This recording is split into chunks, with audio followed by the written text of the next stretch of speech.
Hello everybody, my name is Smarty, short for Smarty Reads, and welcome back. Today I'm going to read Chapter 11 of Changes in the Air, Mallory. It's called A New Day. Before we begin, make sure you like this video, subscribe and turn on your post notifications so you know when I upload a new video. And also, share this video with your friends and family so they can watch me read as well. Other than that, let's begin. A new day.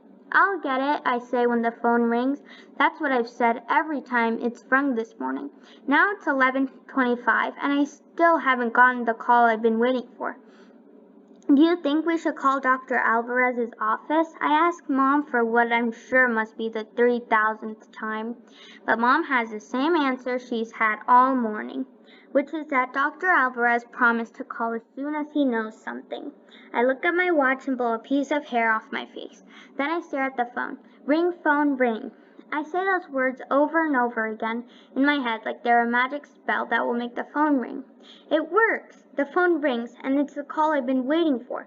I listen carefully as the voice on the other end tells me that it's Dr. Alvarez's office calling, and that Cheeseburger is ready to be picked up. Is she okay? I ask. The voice tells me that Dr. Alvarez would like to see Mom and me, but Cheeseburger is fine. I give Mom the thumbs up sign. She looks as relieved as I feel. We'll be right there, I say. Mom doesn't ask any questions. She just grabs her keys off the counter and we both head for the van. When we get to Dr. Alvarez's office, the waiting room is filled to capacity with people and their pets. I suck in my breath. I don't know how I'm going to be able to wait another minute to see Cheeseburger, but I don't have to. The assistant who helped us yesterday is at the front desk. I know you're anxious to see Cheeseburger, she says. Then she motions for Mom and me to follow her. Wait here, she says when we get to the same waiting room we were in yesterday. She leaves, and when she comes back, she's carrying Cheeseburger. Cheeseburger, I say. The assistant hands her to me, and I can tell my cat is as happy to see me as I am to see her. I cradle her in my arm. When she nuzzles her nose into me, I start smiling and can't stop. Mallory, Dr. Alvarez smiles as he walks into the room. You look much happier than you did yesterday. I nod. I am happy. I'm happy too, says Dr. Alvarez. Cheeseburger's going to be fine. She was dehydrated and we gave her fluids. However, the tests we ran were inconclusive. I give Dr. Alvarez a could you please talk so I can understand what you're saying look. He smiles like that's a look he's seen before. He starts again. We're not sure what was wrong with Cheeseburger. It was probably just a virus. Nothing serious. All her organs are functioning normally. Dr. Alvarez pauses and looks at me like he's about to give me some important information, and I need to listen carefully.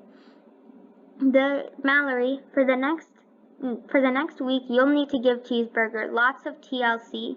It's normal for sick cats to lose their appetite. Encourage Cheeseburger to eat. You might even have to feed her by hand for a day or two. If you see that she doesn't fall back into her normal routine, you need to call me. I can do that, I tell Dr. Alvarez. Good, he says like he's glad to know his patient will be in good hands. Then you may take Cheeseburger home now. As Mom and I walk to the van with Cheeseburger, I can't believe how much happier I am leaving than when I walked in.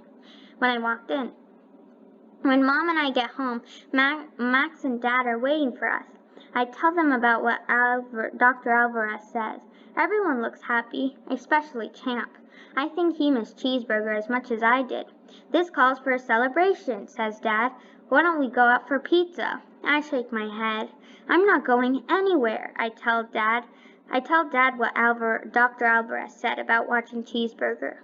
I'm not leaving my cat's side for the whole week, I say. Dad smiles. Well, if you won't go for pizza, we can bring it in.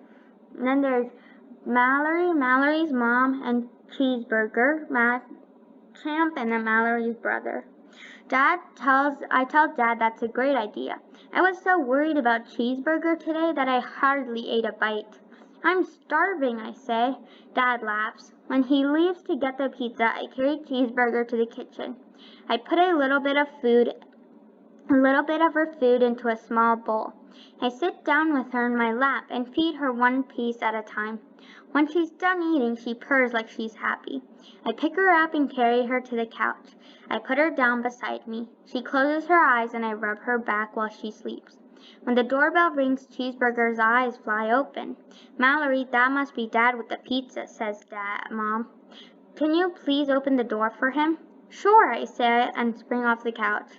I can't wait for pizza. But when I open the door, there's a whole lot more than Dad and pizza. Mary Ann and Joey are there too. "Surprise," they say together. I stand there with my mouth open. I can't believe they're here.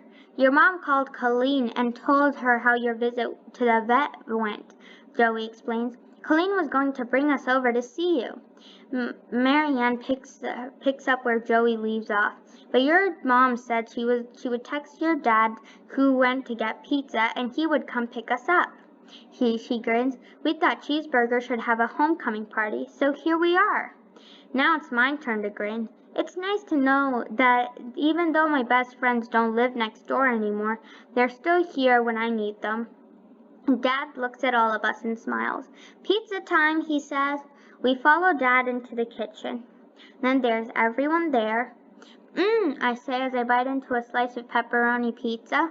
"Double says Mary Ann when she takes a bite. "Triple says Joey when it's his turn.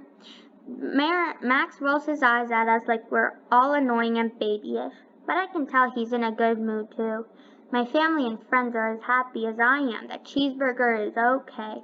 When Joey's dad comes to pick up Mary Ann and Joey, Mary Ann hugs me goodbye. "You'll have to come over tomorrow and help me set up my room." I hesitate. I'm not sure Mary Ann's going to like what I say next. I tell her what Dr. Alvarez said. "I'm not going anywhere for a week," I tell her.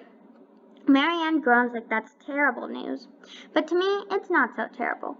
I wish Mary Ann still lived next door and I didn't have a new room that needed setting up. I wish she would just hang out with me while I cat sit. I really wish Cheeseburger hadn't got sick in the first place. But I'm so happy that Cheeseburger is okay and that it's hard to be upset about anything. "1 week and that's it," says Mary Ann. I nod my head. 1 week and I'll be there, I promise. I'm already counting the days. That's the end of that chapter. I'll see you next time when I read Surprises. Bye, everyone.